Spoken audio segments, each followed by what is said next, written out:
बिस्मिल्लाहिर्रहमानिर्रहीम। मैं Javed Iqbal fire protection academy की तरफ से आपकी जानिब हाजिर और अस्सलाम वालेकुम अर्ज़ करता हूँ। सबसे पहले तो माजरत, चंद दिनों से हाज़िरी नहीं हुई और थोड़ा सा लेट हो गए, और ये जो हमने फायर फाइटर 1 का कोर्स स्टार्ट किया हुआ है उसमें थोड़ी सी ताख़ीर भी हो रही है, लेकिन कुछ मसरूफियात और इश्यूज़ की वजह से मैं हाज़िर ना हो सका, जिसके लिए मैं माज़रत ख़्वाह हूँ।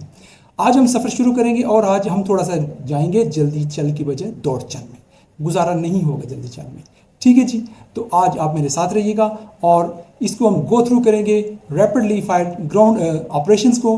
फायर ग्राउंड ऑपरेशन जितने 4.3 को हम कवर कर लेंगे, हम 4.4 और 4.5 की तरफ जाते हुए अपना ये जो चैप्टर है 4 वाला, इसको कवर करते हुए दीगर जो काम हैं फायर फाइटर 1 के उनकी तरफ जाएंगे।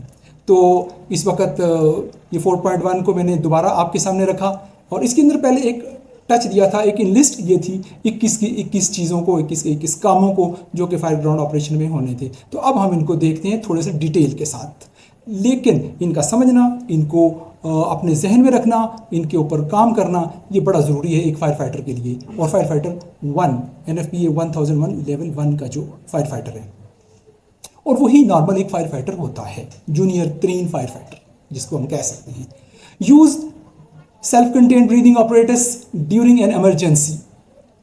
और इसमें इसके बाद NFPA का एक बिहेवियर है कि वो इक्विपमेंट वो बताता है कि कौन कौन से इस एक्टिविटी के अंदर इक्विपमेंट कौन कौन से होंगे आपके पास और आपके लिए नॉलेज क्या चाहिए होगा। ये पहले ज़रा इक्विपमेंट देख लेते हैं और काम देख लेते हैं। जो मिशन हमें वो देता है इस काम के अंदर, वो ये है कि गिवन SCBA और other PPEs so that the SCBAs correctly don't warn. Then आगे चलते हुए control breathing techniques are used. Breathing operators की जो ब्रीदिंग की जो टेक्निक्स हैं कि कम सांस लेना है, सांस बचाना है ताकि वक्त ज़्यादा मिले, वो कौन कौन सी हैं। Emergency procedure put into practice if SCBA fails. अगर हमारा ब्रीदिंग ऑपरेटर्स फेल हो रहा होता है, हमें हवा की कमी महसूस हो रही होती है और सांस लेने में दिक्कत महसूस हो रही होती है, तो उस वक्त हमने क्या प्रोसीजर कर लेने हैं। All low air warning are recognised. तो जो उसकी लो एयर वार्निंग आएंगी, जो उसकी इमरजेंसी टाइम की वार्निंग आएंगी, वो हमने सुननी है, समझनी है कि किस तरह की ये विसल होती है और किस तरह की आवाज़ होती है, ताकि हम उस वक्त अपने हवास को बरकरार रखते हुए वहाँ से फिर वापसी की राह लें और इस्केप करें और एग्ज़िट करें उस हैज़ार्डियस एरिया को। ये ना हो कि वो विसल बच जाए, वो आवाज़ आ जाए और हमें पता ही ना उसका, तो फिर हम वहीं पे बिल्कुल आखिरी मिनट तक रह रहे हों, तो फिर हमारे लिए बहुत एक ख़तरनाक सूरत हाल हो सकती है। Respiratory protection is not intentionally compromised.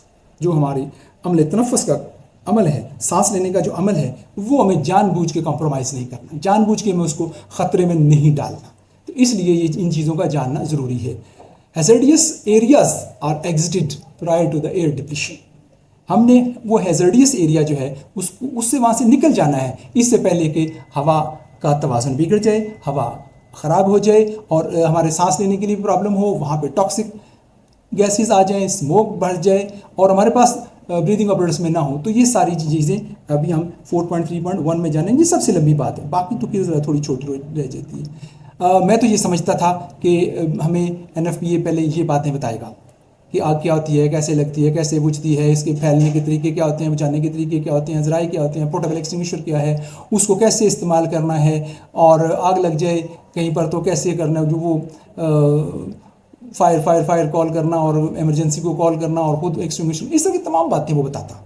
फिर आगे चलती बात, लेकिन चले अगर यही बात है तो ठीक है, NFPA के अंदर जो बात फायर फाइटर के लिए लिखी हुई है तो हम उसी के साथ एग्री करते हैं कि उसको पहले ही ब्रीदिंग ऑपरेटर्स पहना दें। ठीक है जी, पहना देते हैं। अभी वो कहीं गया तो नहीं ना, लेकिन जानने के लिए कि वो उसको सिखाया जा रहा है, समझाया जा रहा है, उसको क्वालिफिकेशन दी जा रही है बेसिकली। ये जो NFPA मैंने बहुत डिटेल में अल्हम्दुलिल्लाह फिर गो थ्रू किया था। कुछ साथियों ने इसके ऊपर कहा कि ये कहाँ से होगा, कोर्स कैसे होगा, किस तरह का होगा। तो ये जो इसके अंदर इसके जस्टिफिकेशन के लिए भी मैंने 2 वीडियोस अलग बनानी है कि हम क्यों कर लेते हैं NFPA की क्वालिफिकेशन, और NFPA खुद इस क्वालिफिकेशन जो ग्लोबली कोई कर ले उसके बारे में क्या कहता है। ये जी हम काम करेंगे। इसके अंदर हम ब्रीदिंग ऑपरेटर्स पहनेंगे, सूट पहनेंगे, फायर टेंडर के ऊपर जाएंगे, फायर ऑपरेशन करेंगे, वो काम जो एक फायर फाइटर ने करने हैं वो सारे काम होंगे। तो इनको लेकर हम आगे चलते हैं। ये जो सारे काम हैं अभी फायर फाइटर के, ये हमारे सामने आ गए हैं, इनको हमने करना है। हमने सूट पहनना है, हमने ब्रीदिंग ऑपरेटर्स पहनना है, हमने फायर टेंडर के ऊपर जाना है और फायर के ऑपरेशन करने हैं। जो भी काम है वो सारे करने हैं। ये काम हमने सारे करने हैं। अभी हम चलते हैं जी आगे। तो 4.3.1 उसके अंदर जो जनरल नॉलेज रिक्वायरमेंट है, conditions that required respiratory protection. Yes, वो कौन सी कंडीशन है जब पहनना है जी रिस्पिरेटरी प्रोटेक्शन? जब स्मोक फील्ड होगा, जब टॉक्सिक होगा, उस वक्त पहनना है। यूजेस एंड लिमिटेशन, अभी आएंगे कि इसकी लिमिटेशन क्या है, कहाँ कहाँ तक आप पहन सकते हैं, कितना ब्रीदिंग ऑपरेटर्स कितनी देर यूज़ कर सकते हैं। तो इसको हम समझते हैं, ये है जी ब्रीदिंग ऑपरेटर्स। ये है वो मशीन जो हमें मसनूई सांस लेने में मदद करती है और हमारे काम आती है। इसके अंदर हमारे इसके पार्ट्स देखेंगे, उनके फंक्शन देखेंगे, इसके बारे में पढ़ेंगे। और ये एक बहुत बड़ी कोई state of the art machine नहीं है, बहुत आसान है। Self contained breathing operators. इस बॉटल के अंदर जो ग्रे कलर की है, एक कंप्रेस्ड एयर फिल की जाती है, सादा हवा भरी जाती है। इसके अंदर कंप्रेस्ड एयर होती है जिसके अंदर के मुख्तलिफ टेम्परेचर, मुख्तलिफ प्रेशर्स के ऊपर, मुख्तलिफ प्रेशर की रेंजेस के ऊपर मुख्तलिफ टाइमिंग मिलते हैं। 1 घंटा, 45 मिनट, आधा घंटा, 15 मिनट, इस तरीके से मुख्तलिफ टाइमिंग होते हैं और मुख्तलिफ ऑपरेशंस होते हैं। इसके साथ देखें जी, इसके अंदर एक वाइज़र भी लगा हुआ है। फेस मास्क जिसको कहते हैं, वो सर के ऊपर पहना जाता है और नाक को वो सील कर लेते हैं। नाक के अंदर भी इसको एरोनोसल मास्क होता है, उसके बारे में हम जानते हैं। तो पहले हम इसको देख लेते हैं जी। ऐसी इस तरीके से ये पहना जाता है। नए साथियों के लिए ये बात है, तजर्बाकार तो पहन पहन के थक चुके होंगे। फ्रंट से ये यूँ नज़र आ रहा होता है, बैक से यूँ, कुछ की ये चेस्ट स्टेप भी होती है और कुछ में नहीं होती। तो इस तरीके से मुख्तलिफ कंपनीज बना रही हैं और 3M का प्रोडक्ट जो है वो हसीन हबीब ट्रेडिंग प्राइवेट लिमिटेड भी सेल कर रहा है, अमेरिकन ब्रांड है। तो इस तरीके से ये चीज़ें अवेलेबल हैं। तो इसके हिस्सों को हम देख लेते हैं। बैक प्लेट है, बैक प्लेट के साथ कुछ चीज़ें जुड़ी हुई होती हैं, एसोसिएट होती हैं, लगी हुई होती हैं उसके साथ। और वाइज़र है, वाइज़र के साथ कुछ चीज़ें होती हैं और उसके बाकी कनेक्शन और ये रिड्यूसर और बॉटल्स हैं और सारी चीज़ें। ठीक है जी। और अब हमने देखना है इंसान ने पहनना है धुएं और टॉक्सिक इन्वायरमेंट के अंदर।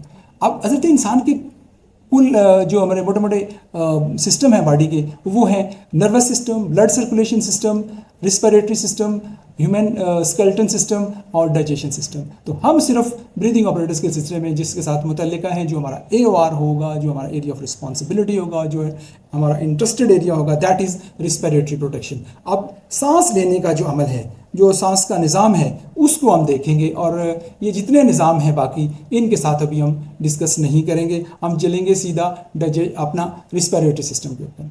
ये रिस्पिरेटरी सिस्टम है, जाहिर सी बात है, सांस लेनी है, हवा जानी है अंदर, तो हवा की कंपोजिशन तो पता होनी चाहिए ना, कि हवा किस तरह से कंपोज होती है। इस कोर्स के अंदर हम वो देखेंगे। ऑक्सीजन कितनी इंसान को चाहिए होती है सांस लेने के लिए और अच्छी तरह से परफॉर्म करने के लिए। ओशा स्टैंडर्ड्स कहते हैं 19.5% ऑक्सीजन इज नीडेड। ठीक है जी। और 21% इन्वायरमेंट के अंदर मौजूद है। तो अगर ऑक्सीजन की डेफिशिएंसी हो जाए, कम हो जाए, तो फिर बॉडी पे क्या असरात आ रहे होते हैं, ब्रेन पे क्या असरात हो रहे हैं और हम कैसे रिएक्ट कर रहे होते हैं, रिस्पॉन्ड कर रहे होते हैं मुख्तलिफ चीज़ों को। अच्छा जी। खाए बगैर रहा जा सकता है, पिए बगैर रहा जा सकता है, सोए बगैर रहा जा सकता है, बोले बगैर भी रहा जा सकता है, सुने बगैर भी रहा जा सकता है, लेकिन सांस लिए बगैर नहीं रहा जा सकता, 5 मिनट भी नहीं रहा जा सकता। तो ये बात तो तय हो गई। मेडिकली क्या प्रॉब्लम होती है, कितना कम से कम हम सर्वाइव करते हुए ज़िंदा रह सकते हैं, वो एक अलग कहानी। लेकिन एफिशिएंटली जो हमने परफॉर्म करें वो 19.5 हमें चाहिए। और हमारे गुर्दे हिलेंगे और हमारे ये जो लंग्स हैं, ये उनका काम है। हम इसके अंदर ये चीज़ें पढ़ेंगे, थोड़ा सा डिटेल के साथ पढ़ेंगे कोर्स के दौरान, लेकिन हम इन चीज़ों को थोड़ा सा समझ लेते हैं। ये वो बेसिक ऑर्गन है जहाँ से गो थ्रू करते हुए, जहाँ से मूव करते हुए हमारी जो हवा है वो फेफड़ों तक जाती है और वहाँ से फिर ब्लड सर्कुलेशन जो है वो लेते हुए, खून जो उसको लेते हुए पूरे जिस्म में देता है। लेकिन हमने फेफड़ों तक इसको पहुँचाने के अमल के लिए इस मशीन को इस्तेमाल करना है। तो ये तमाम अज्जा और तमाम ऑर्गन्स हमारे सामने आ गए और ये है वो आला जो कि ये काम कर रहा होता है। अगर हम, ये पॉजिटिव प्रेशर सेक्शन है, अगर नेगेटिव प्रेशर सेक्शन ना हो रही हो तो फिर पॉजिटिव की तरफ जाना पड़ता है। तो इस डिटेल में हम नहीं पढ़ेंगे क्योंकि हम मेडिकल की स्टडी तो नहीं कर रहे ना, लेकिन फिर भी स्मोक, ब्रीदिंग apparatus और ब्रीदिंग सर्कुलेशन सिस्टम जो हमारा तो फिर भी हमें स्मोक, ब्रीदिंग apparatus और जो हमारा रिस्पिरेटरी सिस्टम है उसकी प्रोटेक्शन को तो समझना है। ये ट्रायंगल हम समझेंगे। तो इसके थोड़े से हिस्से देख लेते हैं, थोड़ा सा इसकी डिस्क्रिप्शन देख लेते हैं कि ये है क्या। सेल्फ कंटेन्ड ब्रीदिंग ऑपरेटर्स, ये फर्स्ट, ये पॉजिटिव प्रेशर, ये positive pressure, first breath activated, first breath activated light weight low maintenance set है और इसकी जो बॉटल है वो 300 बार्स तक चार्ज हो सकती है और 1 घंटा टाइम देती है उस वक्त। 9 लीटर की ये बॉटल है, एयर सिलेंडर जो है। These comprises the set is comprises on one size face mask with head harness। तो ये जो हमारा मास्क है वो उसके ऊपर हेड हार्नेसेस भी लगी होती हैं। तो जो बैक प्लेट है वो ergonomically डिज़ाइंड होती है अपनी कमर के हिसाब से। हमारी जो कमर है वो उसके ऐसा स्ट्रक्चर है, जिस तरह का भी स्ट्रक्चर अल्लाह ने बनाया है उसके मुताबिक इसको डिज़ाइन किया गया कि बिल्कुल उसके अंदर फिट बैठ जाए, उसके साथ फिट बैठ जाए और हम उसको उठा लें, चला लें और कैरी करें। ये लाइट वेट आजकल आ गई। ये पहले स्टील के होते थे, अब कंपोजिट मटेरियल के कार्बन फाइबर के सिलेंडर्स आए हुए हैं जिसको ऐसे बड़े वेट में आसान हो गए हैं और इनको उठाना, कैरी करना और फायर ऑपरेशन के दरमियान यूज़ करना आसान हो गया है। और हाई प्रेशर रिड्यूसिंग वाल्व होता है, वार्निंग विसल होती है, प्रेशर गेज होता है इसके ऊपर। ये तमाम चीज़ें थी। और आगे हम चलते हैं फेस मास्क की तरफ। फेस मास्क के अंदर भी कुछ इसके पार्ट्स होते हैं, जैसे हेड हार्नेसेस होती हैं और एक्सेल वाल्व होता है। लेकिन ओरोनोसल मास्क, ये ओरोनोसल मास्क जो होता है वो इसको मज़ीद हमारी नोज़ को सील करके हमें दे रहा होता है ताकि कम से कम एयर जो है वो हमारे डायरेक्ट कांटेक्ट में आए और यूज़ हो रही हो। पूरे फेस मास्क के अंदर पूरे चेहरे के ऊपर हवा ना घूम रही हो और ज़ाया ना हो रही हो, डायरेक्ट नोज़ के अंदर ही जाए और इसी तरीके से। ठीक है जी। And automatic first breath operated positive pressure demand valve. तो डिमांड वाल्व भी इसके अंदर एक साथ लगा होता है जो कि हमें उतनी ही एयर देता है। अदरवाइज़ तो जितना प्रेशर होता है वो तो फेफड़ों को भी फाड़ के रख दे, इसलिए जितनी इंसान को ज़रूरत होती है और उतना करके देता है। और हर बंदे को की मुख्तलिफ ज़रूरत हो सकती है, छोटे बड़े के हिसाब से और सिचुएशन के हिसाब से, ऑपरेशन के हिसाब से। तो बैस्का को अगर हम देखते हैं, ब्रीदिंग ऑपरेटर्स को देखते हैं, demand valve is design to reset by the pressing the reset button. तो डिमांड वाल्व है, रीसेट बटन है। अब हम इसको ज़रा एक फ्लाइंग टच लेते हैं ताकि हमारी बात जो है इसको हम डिटेल में कोर्स के दरमियान पढ़ेंगे। लेकिन क्या ये ऐसी चीज़ें हैं जिनको हम नहीं पढ़ सकते? क्या अंग्रेज़ पढ़ेगा तो वो इनको ज़्यादा एफिशिएंटली पढ़ लेगा, ज़्यादा इफेक्टिवली पढ़ लेगा? पाकिस्तानी जो है इसको क्या नहीं पढ़ सकते? पढ़ सकते हैं ना, और पढ़ भी रहे हैं। हर जगह इसकी ट्रेनिंग हो रही है। तो हमें किस बात का खौफ है कि NFPA 1001 चैप्टर 4 का जो फायर फाइटर 1 कोर्स है पाकिस्तान के अंदर नहीं हो सकता? तो इस आवाज़ को खुदारा बंद करें और पाकिस्तानियों को कॉन्फिडेंस लेने दें, और पाकिस्तानी ले सकते हैं। They live only who dare. जिनके अंदर जुर्रत होती है, करज होती है, वो ज़िंदा रहते हैं। और पाकिस्तानी बहुत बेहतरीन कौम है। तमाम सूबे, तमाम ज़ुबानें, तमाम मकातब फ़िक्र और तमाम मुख्तलिफ समाजी, सियासी और माशी लेवल के लोग इस काबिल हैं कि अल्हम्दुलिल्लाह अपना हर काम कर सकें। और दुनिया को हम साबित कर चुके हैं न्यूक्लियर ब्लास्ट करके कि हम दुनिया की अक्लमंद तरीन और बाशऊर तरीन कौम हैं। और इंशाल्लाह भी इसको साबित करना बाकी है। कुछ मसाइल हैं, अल्लाह करेगा वो भी इंशाल्लाह हल हो जाए। कौमों की ज़िंदगी में ये वक्त आते रहते हैं। पुर उम्मीद रहिए और मेहनत करते रहिए। Demand valve is fitted with the manually operated bypass knob. तो ये चीज़ें सारी हमने गो थ्रू करनी है और आप अभी देखते रहें और आगे चलते रहें। सिर्फ आपके समझने पढ़ने के लिए इसको यहाँ पर लाया गया है। और ये तमाम चीज़ें, face mask might have small और नसल ब्रीदिंग मास्क इनसाइड, जो मैंने जिसका जिक्र पहले किया, रिड्यूसिंग ब्रीदिंग डेड स्पेस। ठीक है, बिल्कुल छोटी सी जगह कर देता है, वहीं से सांस लेना है और नाक से सांस लेके और सीधा बॉटल से हम एयर ले रहे होते हैं। ठीक है जी, ये इसकी लिमिटेशन की बात होती है। NFPA कह रहा है, यस, इसलिए हम इसको लेकर आए। इसको देखें जी, गौर से देखें। ठीक है जी, ये मुख्तलिफ जो हमारे पास जो प्रेशर्स हैं उनके ऊपर मुख्तलिफ टाइमिंग हमें मिली हुई हैं। 300 बार होगा 60 मिनट, 207 बार होगा तो 45 मिनट्स। ये वो चीज़ें जो आपने याद करनी है, समझनी है। ये आएंगी फिर एग्ज़ाम्स के अंदर, ये आएंगी फिर क्वेश्चंस के तौर पे, ये होगी मिड टर्म और फाइनल के अंदर। ठीक है जी, यहाँ से वैसे तो हर लफ्ज़ इसका जो आपने सुनना है वो गौर से समझना है, वहीं से तो क्वेश्चन आंसर बनेंगे। और हम इशारे भी देते रहेंगे, अक्लमंद रहा इशारा काफ़ी है। और सवाल और डेटा जो गो थ्रू हो रहा होता है वो खुद बता रहा होता है कि इससे कोई क्वेश्चन बन रहा है या नहीं बन रहा। ठीक है जी, और हमें तो आपको इल्म डिलीवर करना है ना। पहले तो हम इल्म को साबित करें ना कि हमने इल्म डिलीवर कर दिया, क्वालिफाई कर दिया। ठीक है जी, अब अगर 12 मिनट्स के ऊपर जब वो विसल 55 बार के ऊपर बजती है वो हमने गौर से सुन लेनी है, फिर हमने इसके करने के लिए तैयारी करनी है। ठीक है, एक और चीज़ बताता चलूँ, एक ब्रीदिंग भी एक कंट्रोलर भी होता है, ब्रीदिंग ऑपरेटर्स कंट्रोलर। जब भी किसी ऑपरेशन पे जाती हैं, कहीं पे इंसिडेंट कमांड का सिस्टम सेट हो जाता है और इंसिडेंट कमांडर उन चीज़ों को अपने पास देख रहा होता है और उसके साथ असिस्टेंट होते हैं और दूसरे ऑफिसर्स भी आ जाते हैं उसको जो हेल्प कर रहे होते हैं। तो वहाँ पर जो भी बंदा भेजा जाता है उसके ब्रीदिंग ऑपरेटर्स का प्रेशर नोट किया जाता है, वहाँ से उसकी ड्यूरेशन निकाली जाती है। जब उसका ड्यूरेशन कम हो जाए, उसका प्रेशर तो उसके पास है, लेकिन जहाँ ड्यूरेशन है इंसिडेंट कमांड के ऊपर, सेंटर के ऊपर, तो वहाँ से कि इतना टाइम इसको हो गया, अब इसको वापस बुलाना है, तो इसको वापस बुलाना होता है, दूसरा उसकी जगह भेजा जाता है। यूँ जब प्रोलॉन्ग फायर इंसिडेंट हुए होते हैं तो फिर ये काम हो रहे होते हैं। तो ठीक है जी, उस ब्रीदिंग ऑपरेटर्स की हमने बात की थी। तो लो वार्निंग की जो बात हमने पहले कर ली है, ये सारी चीज़ें उसके बारे में आपके सामने आ रही हैं। और ब्रीदिंग ऑपरेटर्स का जो कंट्रोलर होता है, बीए कंट्रोलर, उसके पास घड़ी होनी चाहिए, उसके पास पेंसिल होनी चाहिए, उसके पास एक बोर्ड होना चाहिए जिसके ऊपर उसका नाम लिखे, उसका प्रेशर लिखे, और फिर वो सारी चीज़ों को मॉनिटर करता रहेगा और एक अच्छा और एफिशिएंट और किसी की ज़िंदगी को ख़तरे में नहीं डाल रहा होगा। ठीक है जी, फायर फाइटर खुद भी देखेगा और इंसिडेंट कमांड सेंटर जो होगा वहाँ पर भी इंसिडेंट कमांडर भी देखेगा। ये इसके हिस्सों के नाम जी हमने आपके सामने लिख दिए, जो कि उसने कहा था कि components of breathing operators. Components जो हैं सेल्फ कंटेन्ड ब्रीदिंग ऑपरेटर्स के हमारे सामने आगे back plate, air bottle, padded carrying harness, pneumatic system containing a cylinder container, reducer, pressure gauge, whistle, demand valve, visor, head harness। ठीक है, ये सारी चीज़ें आपको पता हो, इनके नाम पता हो, इनके फंक्शन पता हो, और कोई प्रॉब्लम इनकी होती है तो वो रिपोर्ट करने का एक प्रोसीजर मौजूद होता है, वो भी करना होती है। तो इसकी जो वेयरिंग प्रोसीजर है, जो डोनिंग है इसकी, उसके बारे में यहाँ पर बताया गया कि कैसे पहनेंगे।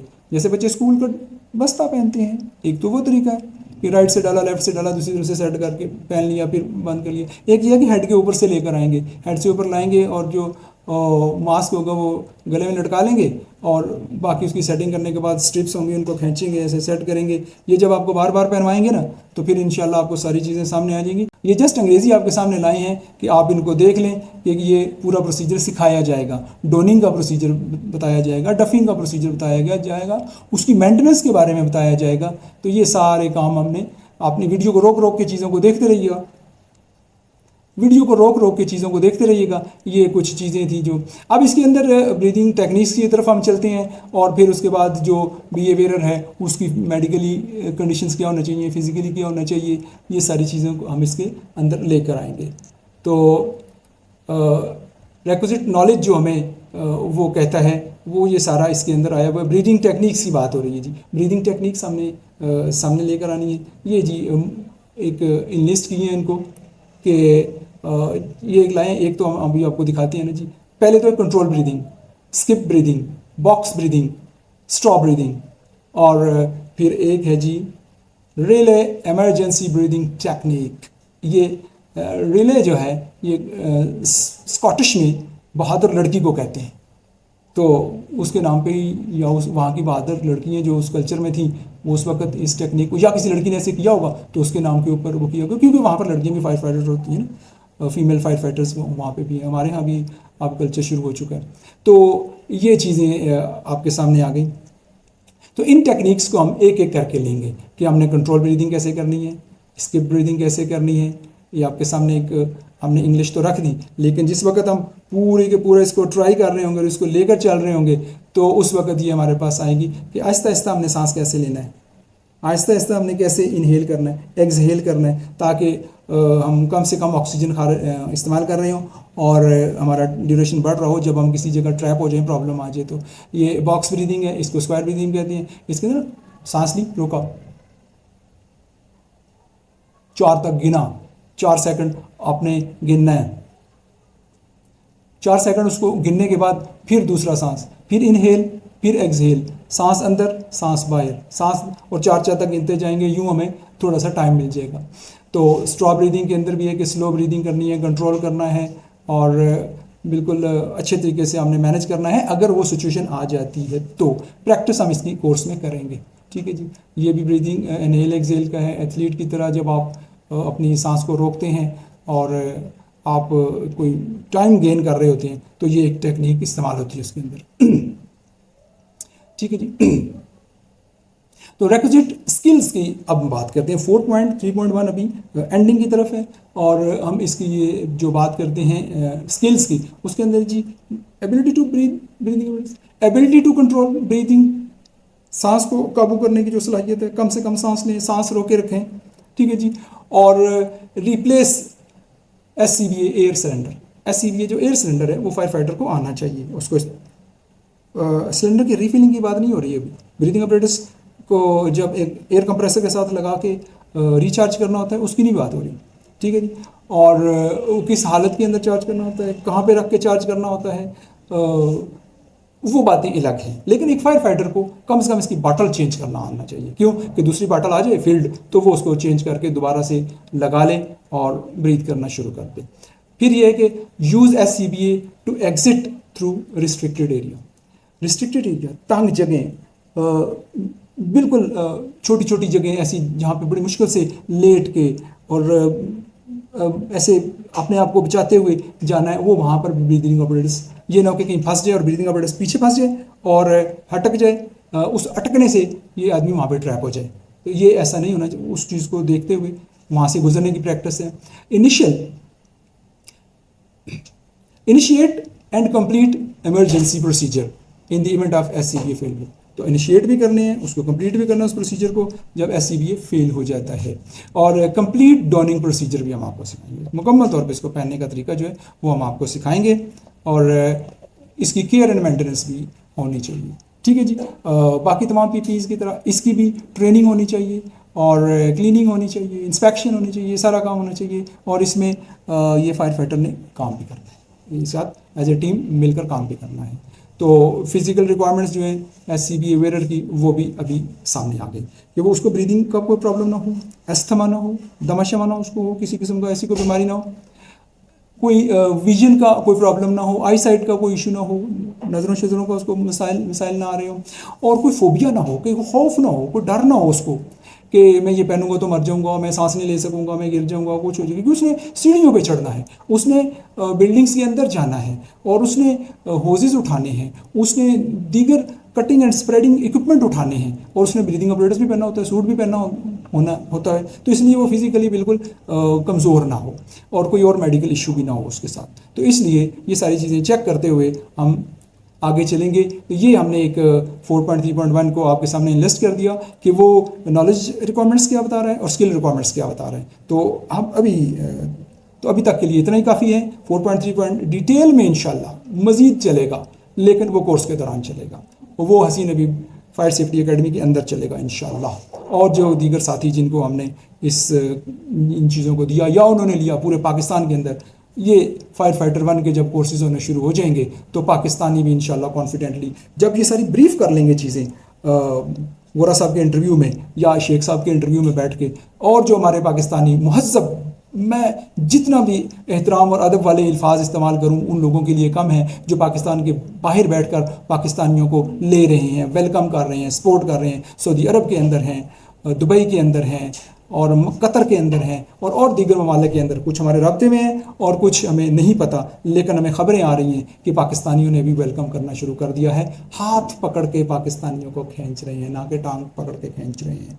और बड़ी ही खुशाइंद बात है पाकिस्तानियों के लिए कि हिम्मत करें, मेहनत करें। मैं तो उर्दू बोलने वालों के लिए ये चीज़ लेके आया हूँ क्योंकि मेरा तो ईमान है, मेरा तो अक़ीदा है, खैरुन्नास में यनफ़उन्नास, ठीक है जी।